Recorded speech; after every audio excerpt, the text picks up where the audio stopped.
আসসালামু আলাইকুম। আজকের ভিডিওতে আমরা দেখব পাসপোর্ট নাম্বার দিয়ে কিভাবে সিঙ্গাপুরের ভিসাটা অনলাইনে ভেরিফাই করবেন। স্ক্রিনে সিঙ্গাপুরে একটি ই ভিসা দেখতে পাচ্ছেন। এখানে অনেকগুলো ডাটা রয়েছে ভিসা নাম্বার সহকারে। এই ভিসা কপি থেকেও আমরা আমাদের স্ট্যাটাসটা চেক করতে পারবো কিভাবে। এই যে লিঙ্কটা দেখতে পাচ্ছেন, এই লিঙ্কটাতে ওপেন করলে আমরা ডিরেক্ট স্ট্যাটাস চেক করার লিঙ্ক পেয়ে যাব। এছাড়াও ম্যানুয়ালি আপনি কিভাবে এই লিঙ্কে আসবেন, আপনি গুগলে গিয়ে জাস্ট লিখবেন সিঙ্গাপুর ভিসা চেক। তারপর আপনি উপরে এই লিঙ্কটা পেয়ে যাবেন, এখানে ওপেন করবেন। এখান থেকে আপনি চলে যাবেন চেক স্ট্যাটাস মেক অ্যাপয়েন্টমেন্ট। এখানে একটু নিচে যাবেন, নিচে যাওয়ার পর দেখতে পাবেন এন্ট্রি ভিসা। তারপর ভিসা কপিতে যে লিঙ্কটা দেওয়া রয়েছে সেই লিঙ্কে কিন্তু আপনি চলে আসবেন। আমরা চলে যাব এখানে ইনকোয়ার অ্যাপ্লিকেশন স্ট্যাটাস। এখান থেকে আমরা দুইটা ইনফরমেশন ফিল আপ করবো, একটা হচ্ছে যে রেফারেন্স নাম্বার আর একটা হচ্ছে যে ট্রাভেল ডকুমেন্ট অর্থাৎ পাসপোর্ট নাম্বার।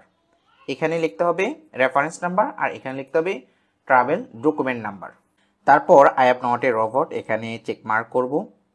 নেক্সট অপশানে গেলে আমরা ডাটাটা পেয়ে যাব। ফাইনালি আমরা আমাদের ভিসা স্ট্যাটাসটা দেখতে পাবো, এটা অ্যাপ্রুভ করা ভিসা এবং নিচে অ্যাপ্লিকেন্টের ডিটেলস সামারি আকারে দেওয়া থাকবে। আমরা চাইলে এই ভিসাটা অনলাইন থেকেও প্রিন্ট করে নিতে পারি, যার জন্য আমরা চলে যাব প্রিন্ট ই ভিসা, এখানে ক্লিক করব। তারপর অনলাইন থেকে আমরা আমাদের ভিসা কপিটা ডাউনলোড করে নিতে পারবো। এভাবে আপনি খুব সহজেই সিঙ্গাপুরের ভিসাটা অনলাইনে ভেরিফাই করতে পারেন।